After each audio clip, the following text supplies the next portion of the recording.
Chapter 4. Cook, remarked the captain, there don't seem to be any signs of life about your house of refuge. No, replied the cook. Funny they don't see us. A broad stretch of lowly coast lay before the eyes of the men. It was of dunes topped with dark vegetation. The roar of the surf was plain, and sometimes they could see the white lip of a wave as it spun up the beach. A tiny house was blocked out black upon the sky. Southward, the slim lighthouse lifted its little grey length. Tide, wind, and waves were swinging the dinghy northward. Funny they don't see us, said the men. The surf's roar was here dulled, but its tone was, nevertheless, thunderous and mighty. As the boat swam over the great rollers, the men sat listening to this roar. We'll swamp shore, said everybody. It is fair to say here that there was not a life-saving station within 20 miles in either direction, but the men did not know this fact, and in consequence they made dark and opprobrious remarks concerning the eyesight of the nation's lifesavers. 4 scowling men sat in the dinghy and surpassed records in the invention of epithets. Funny they don't see us. The light-heartedness of a former time had completely faded. To their sharpened minds it was easy to conjure pictures of all kinds of incompetency and blindness and, indeed, cowardice. There was the shore of the populous land, and it was bitter and bitter to them that from it came no sign. Well, said the captain, ultimately, I suppose we'll have to make a try for ourselves. If we stay out here too long, we'll none of us have strength left to swim after the boat swarms. And so the oiler, who was at the oars, turned the boat straight for the shore. There was a sudden tightening of muscles. There was some thinking. If we don't all get ashore, said the captain. If we don't all get ashore, I suppose you fellows know where to send news of my finish. They then briefly exchanged some addresses and admonitions. As for the reflections of the men, there was a great deal of rage in them. Perchance they might be formulated thus, if I am going to be drowned, if I am going to be drowned, if I am going to be drowned, why, in the name of the 7 mad gods who rule the sea, was I allowed to come thus far and contemplate sand and trees? Was I brought here merely to have my nose dragged away as I was about to nibble the sacred cheese of life? It is preposterous. If this old ninny woman, Fate, cannot do better than this, she should be deprived of the management of Maine's fortunes. She is an old hen who knows not her intention. If she has decided to drown me, why did she not do it in the beginning and save me all this trouble? The whole affair is absurd. But no, she cannot mean to drown me. She dare not drown me. She cannot drown me. Not after all this work. Afterward the man might have had an impulse to shake his fist at the clouds, just you drown me, now, and then hear what I call you. The billows that came at this time were more formidable. They seemed always just about to break and roll over the little boat in a turmoil of foam. There was a preparatory and long growl in the speech of them. No mind unused to the sea would have concluded that the dinghy could ascend these sheer heights in time. The shore was still afar. The oiler was a wily surfman. Boys, he said swiftly, she won't live 3 minutes more, and we're too far out to swim. Shall I take her to sea again, Captain? Yes. Go ahead, said the captain. This oiler, by a series of quick miracles, and fast and steady oarsmanship, turned the boat in the middle of the surf and took her safely to sea again. There was a considerable silence as the boat bumped over the furrowed sea to deeper water. Then somebody in gloom spoke. Well, anyhow, they must have seen us from the shore by now. The gulls went in slanting flight up the wind toward the grey, desolate east. A squill, marked by dingy clouds, and clouds brick-red, like smoke from a burning building, appeared from the southeast. What do you think of those life-saving people? Ain't they peaches? Funny they haven't seen us. Maybe they think we are out here for sport. Maybe they think we are fishing. Maybe they think we are damned fools. It was a long afternoon. A changed tide tried to force them southward, but wind and wave said northward.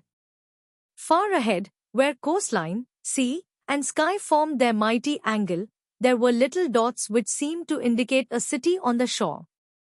St. Augustine. The captain shook his head.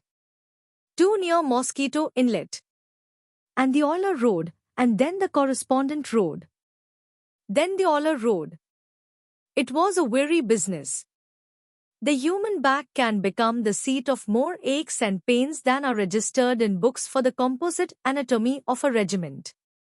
It is a limited area, but it can become the theatre of innumerable muscular conflicts, tangles, wrenches, knots, and other comforts. Did you ever like to row, Billy? Asked the correspondent. No, said the oiler. Hang it!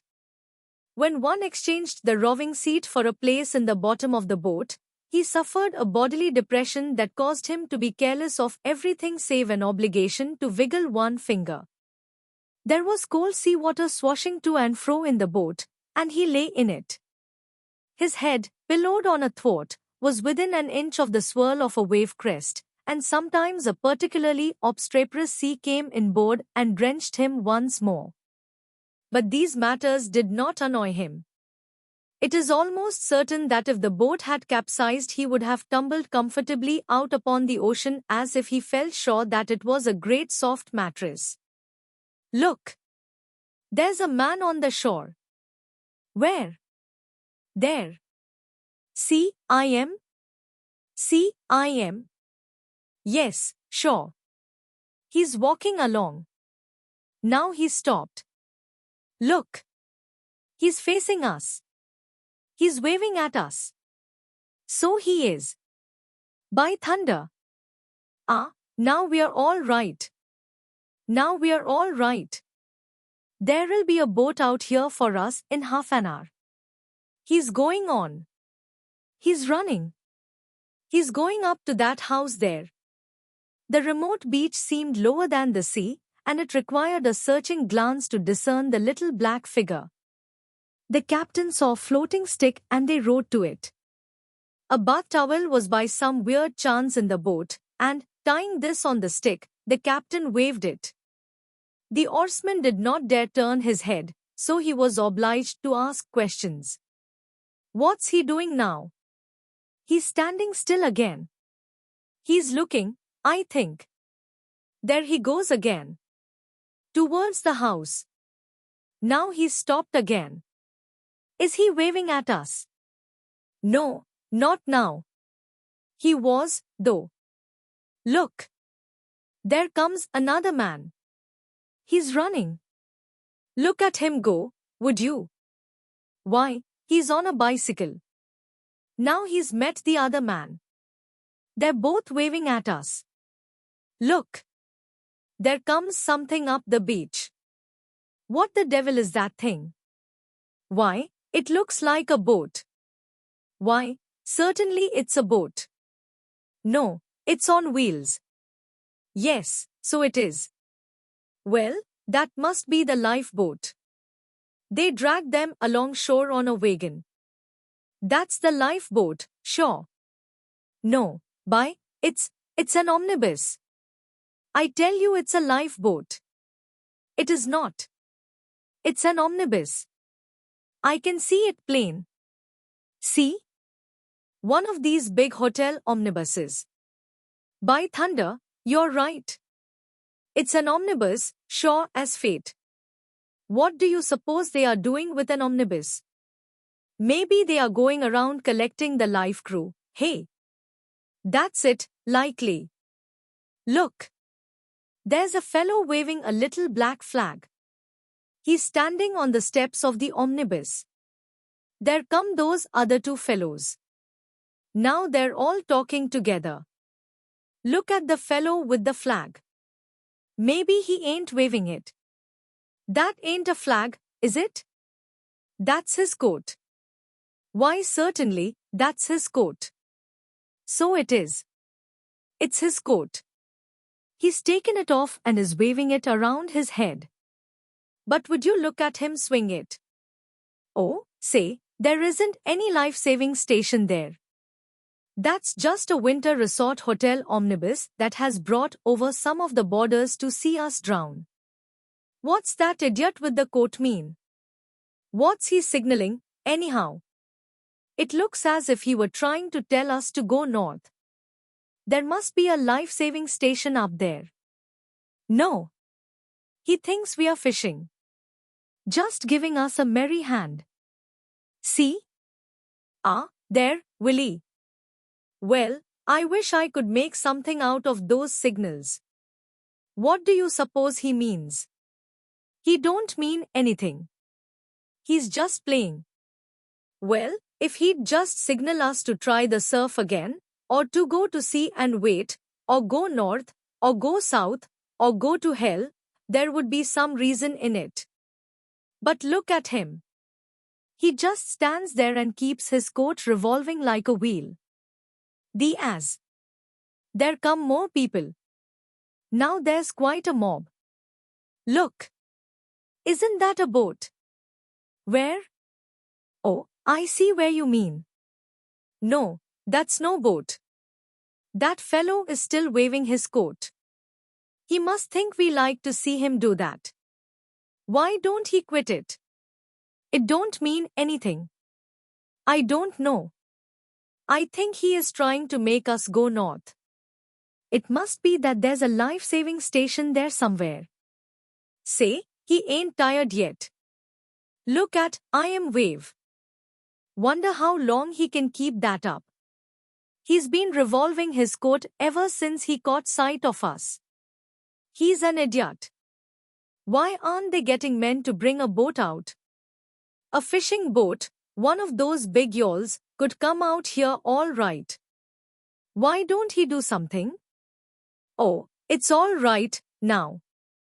They'll have a boat out here for us in less than no time, now that they've seen us. A faint yellow tone came into the sky over the low land. The shadows on the sea slowly deepened. The wind bore coldness with it, and the men began to shiver. Holy smoke, said one, allowing his voice to express his impious mood, if we keep on monkeying out here. If we've got to flounder out here all night. Oh, we'll never have to stay here all night. Don't you worry. They've seen us now, and it won't be long before they'll come chasing out after us. The shore grew dusky. The man waving a coat blended gradually into this gloom, and it swallowed in the same manner the omnibus and the group of people. The spray, when it dashed uproariously over the side, made the voyagers shrink and swear like men who were being branded. I'd like to catch the chump who waved the coat. I feel like soaking him one, just for luck. Why? What did he do? Oh, nothing, but then he seemed so damned cheerful. In the meantime the oiler rowed, and then the correspondent rowed, and then the oiler rowed. Grey-faced and bowed forward, they mechanically, turn by turn, plied the leaden oars. The form of the lighthouse had vanished from the southern horizon, but finally a pale star appeared, just lifting from the sea. The streaked saffron in the west passed before the all-merging darkness, and the sea to the east was black. The land had vanished, and was expressed only by the low and drear thunder of the surf. If I am going to be drowned, if I am going to be drowned, if I am going to be drowned, why, in the name of the 7 mad gods who rule the sea, was I allowed to come thus far and contemplate sand and trees? Was I brought here merely to have my nose dragged away as I was about to nibble the sacred cheese of life? The patient captain, drooped over the water jar, was sometimes obliged to speak to the oarsmen. Keep her head up. Keep her head up. Keep her head up, sir. The voices were weary and low. This was surely a quiet evening. All save the oarsmen lay heavily and listlessly in the boat's bottom. As for him, His eyes were just capable of noting the tall black waves that swept forward in a most sinister silence, save for an occasional subdued growl of a crest. The cook's head was on a thwart, and he looked without interest at the water under his nose. He was deep in other scenes. Finally he spoke. "Billy," he murmured, dreamfully, "what kind of pie do you like best?"